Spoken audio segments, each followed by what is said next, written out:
Good morning, lovely ones. So everything died, but we are back with power, and it is a brand new day. And I was just sitting here getting back into the reading, into the story, and I thought this is so apt because just life almost playing out exactly what this whole message has been about.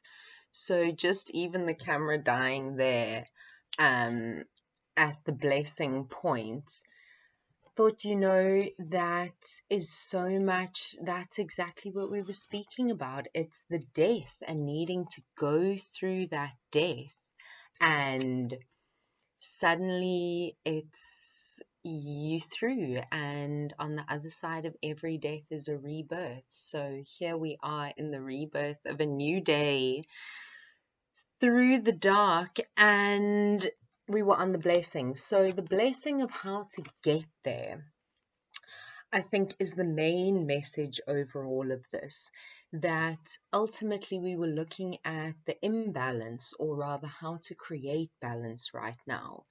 So where there is imbalance, or where we're really being guided to focus on, is the mind space. And where the mind space is controlling the heart space, that's exactly where the imbalance is and what's causing it. In every single heart section equivalent, we have a mind card and then some. So truly how to bring those a bit more to equilibrium. And it's so much harder, easier said than done. I remember just saying on schizophrenia, Osho's interpretation of just let go, and how just that in itself is such a difficult notion. I myself have really struggled with it, of just letting go. It's easy. If it was easy, we would just do it. But these things are a struggle for us, and so it's to always maintain, always to find what does bring you that focus, what does bring you that light in the midst of a dark night of the soul, or in whatever way that's happening for you. So the blessings. Now, I was saying this is the equivalent of the Queen of Swords, and I think what's very interesting about her is how what really pops up is the stars, firstly. So again, almost like the points of light, the points of entry, how just even focusing on the night sky can bring back that soul light for one. It's not in the complicated things, it's in the simple things, and we forget the day-to-day, the cliche smelling the roses. But if you're not doing that, not to say what are you doing, but that's where we have the points of connection, that's where we are alive. And there's so much frou-frou riffraff that happens in the interim.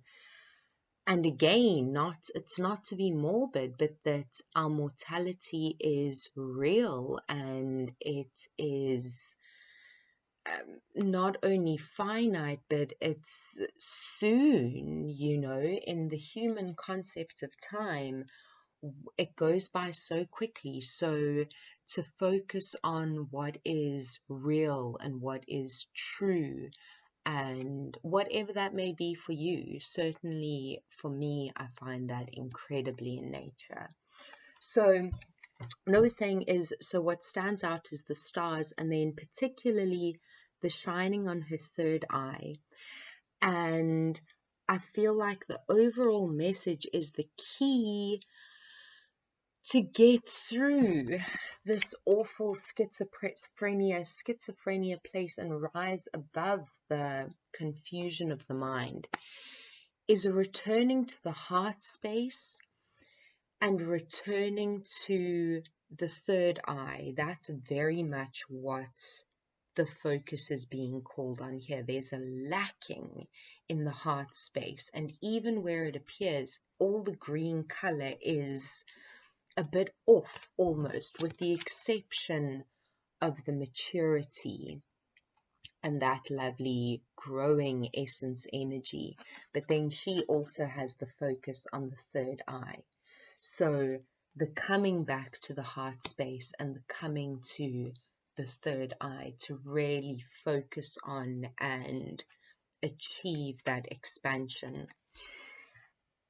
And then the last thing with her is she has this very poignant triangle at the bottom, pointing to elementally the sign in the elements of water. So again, that heart space, the needing to look into the heart space and really find our balance there. Find our balance there.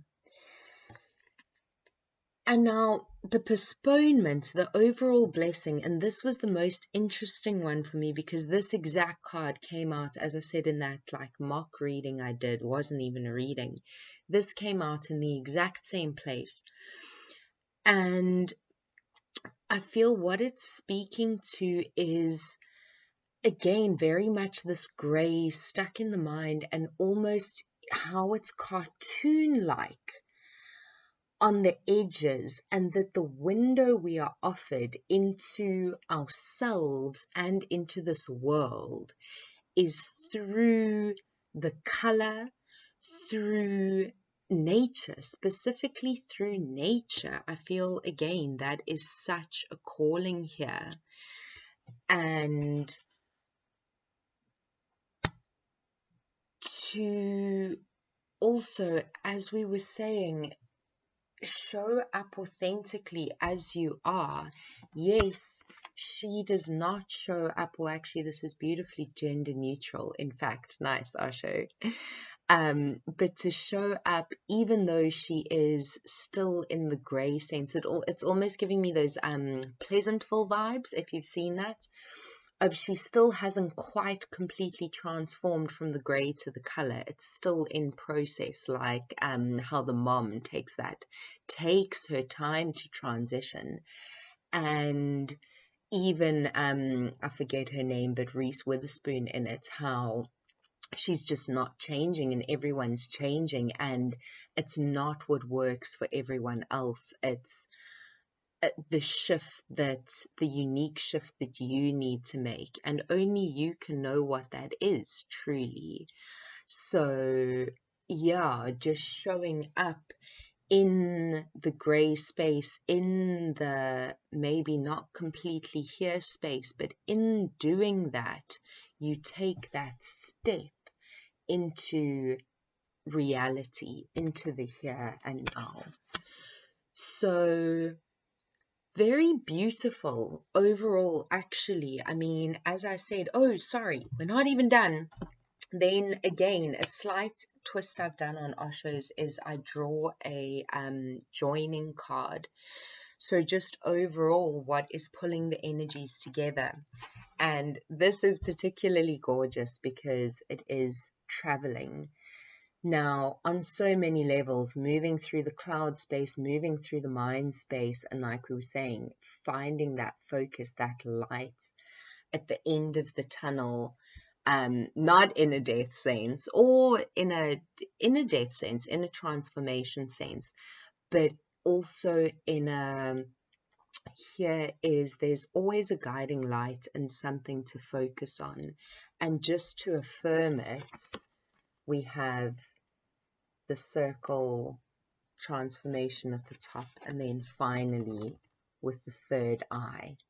So just affirming 3 times over, and even actually in this gorgeous, I keep showing it because this card, if I got any of them tattooed, I think it would be this one, of again the focus on the third eye, focus on what is below us, what is above us, and those are our guiding lights, our honing lights, to get us through this struggle to attain that balance, because it is so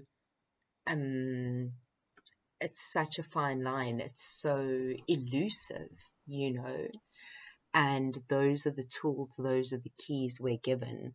Come back to the self, come back to the chakras, and come back to nature.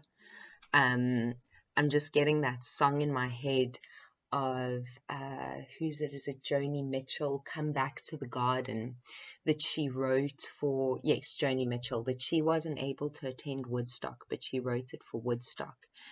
And it's so, I mean, it was written in the 60s, but it's as apt now as ever it was. And just come back to sunshine, come back to the garden, and come back to the garden. So on that note, in this incredibly windy day, I am going to get out into the garden.